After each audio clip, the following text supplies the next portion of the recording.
Good afternoon, everyone, and welcome back to another Supercoach Insider podcast. My name is Swizz, continuing on with my Supercoach BBL team discussion series. Before I jump into today's episode, as always, check us out on all our social media platforms, in particular YouTube, Spotify. Get in contact with us via X, Supercoach Insider 100 or Swizz26. Melbourne Stars, probably the most relevant team this season. They do have the double game in round 1, the double game in round 3, and their bye isn't until round 8. A lot of teams loading up with at least 4 or 5 or even 6 of their players. I think 6 is probably a bit too many, but definitely see a lot with 4 and 5 as people are trying to get up to that 8 or 9 doubles for the round 1. Some are even thinking about going more, which I can understand, but I do also expect Melbourne Stars to be one of the lowest finishing teams in this competition, so that is something to be mindful of. Scorchers and Heat up first, and then the Adelaide Strikers into the Sydney teams. Probably not the easiest draw either, and then they got the Heat again. So I do probably expect them to struggle, especially with Maxi not going to be there in those first couple of games. Speaking of Glenn Maxwell, he is still currently in 38% of teams as time of recording. You definitely need to consider moving him out. Potentially up to a short or down to an Overton would be the most recommended options there. So need to move him on. Ben Duckett's also still good with the English team. Boland's obviously playing with the test side. And Usman Murr, we're waiting for clearance for him to come on. So for now, it'll be Hamish McKenzie doing his thing with the ball. So just some things to be mindful of there. The opening batsmen today in the game against the Renegades were Joe Clark and Tom Rogers, both scoring 12. Joe Clark is in 12% of teams. People are looking at him as a keeper option at 117k. His form in the Global League did improve as it went on, 17, 32, 32 and 40. So potentially an option there. I'm not as big of a fan of it. I would rather either go a real cheaper keeper like Harper or go up to an Inglis or a Seinfeld. So that's my options, but I can understand people wanting the cheaper option there. Bo Webster is somebody, if he is cleared from Australia, should be in everyone's side, which I expect he will be. 35% of teams, needs to be higher. Against India A recently, he scored 33 and 61 not out. He'll bat, he'll bowl, and especially with Maxi not being there, he'll bat at 3. So I'd pick him with a lot of confidence. There's definitely a vice captain option if you don't like Tom Curran as much. So definitely somebody I'm considering there as a VC option. Lock him in. Talking about locks in, Marcus Stoinis. He is currently in 64% of teams, most owned as we speak at the moment. Didn't have the best day today. Only made 5, didn't bowl. But we saw his innings against Pakistan recently, 61 not out. Over in the T10, made a 42 and a 42 not out. Definitely at that price.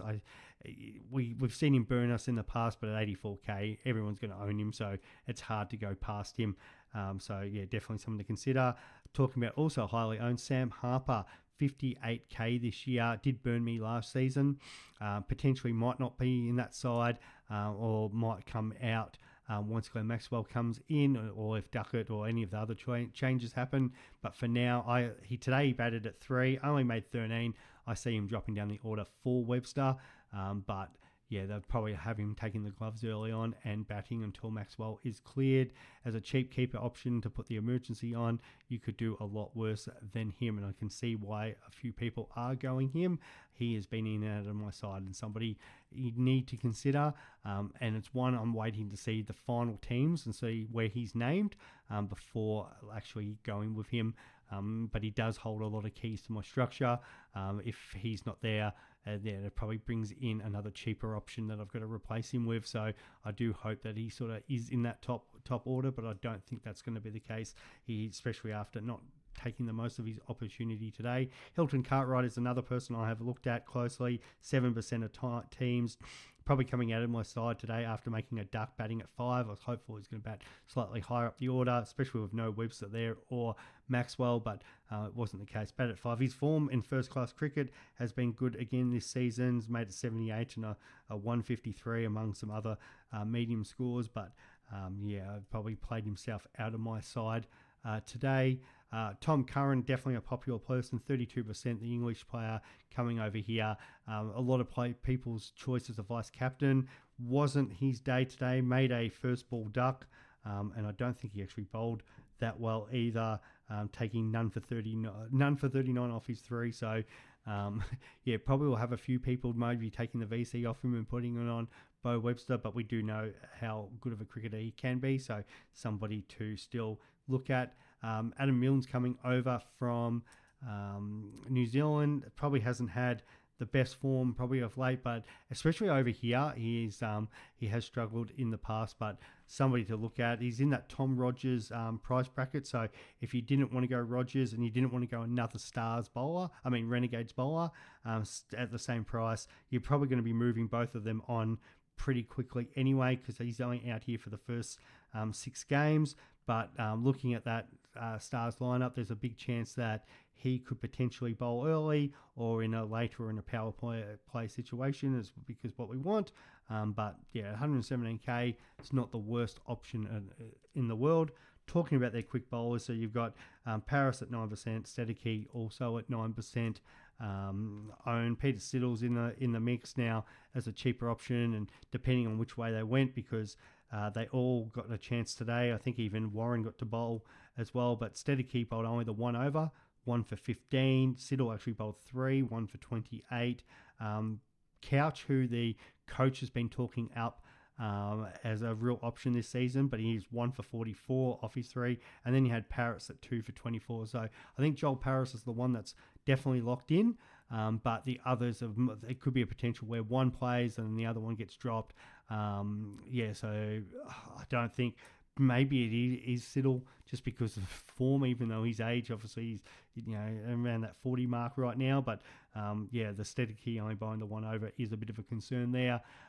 So Joel Paris at 72k, I think you could definitely play him and Hamish McKenzie on field because we've got that flex. Hopefully one goes well. If both go well, even a bigger bonus. Hamish McKenzie bowled the 4 overs today, 1 for 36, but he is there. Looked like pretty well their own spin option. Going ahead, but he did really well with the bat as well, coming in late, 42 not out of just 27 balls. Stedeky at least made 17 not out, but he was batting at 11, but did like what we saw from Hamish McKenzie with the bat. Campbell Callaway also got a few, got 22, and Merlot played as well, but it wasn't a great performance by the Stars, who were absolutely destroyed by the Renegades team. I think going into that round 1 match, you'd probably, Webster and Curran lock in as your players. I think now with price, either one of McKenzie or Paris, or even up to both, if you want to go 2 of them. And then Stoinis, we know we're going to have locked in as the Stars captain. So there's potentially your 5 players. And then, even if you want to only go 1 of Paris and McKenzie because you want Milne instead of a Rogers, or you want Sam Harper. But I think if we start getting to 6 players, it starts getting a bit much, because yes, we will have them round 3, which is handy. But if they're not going to perform, you don't want to be stuck with too many players from the Stars, especially because they're going to be without their superstar player in Glenn Maxwell.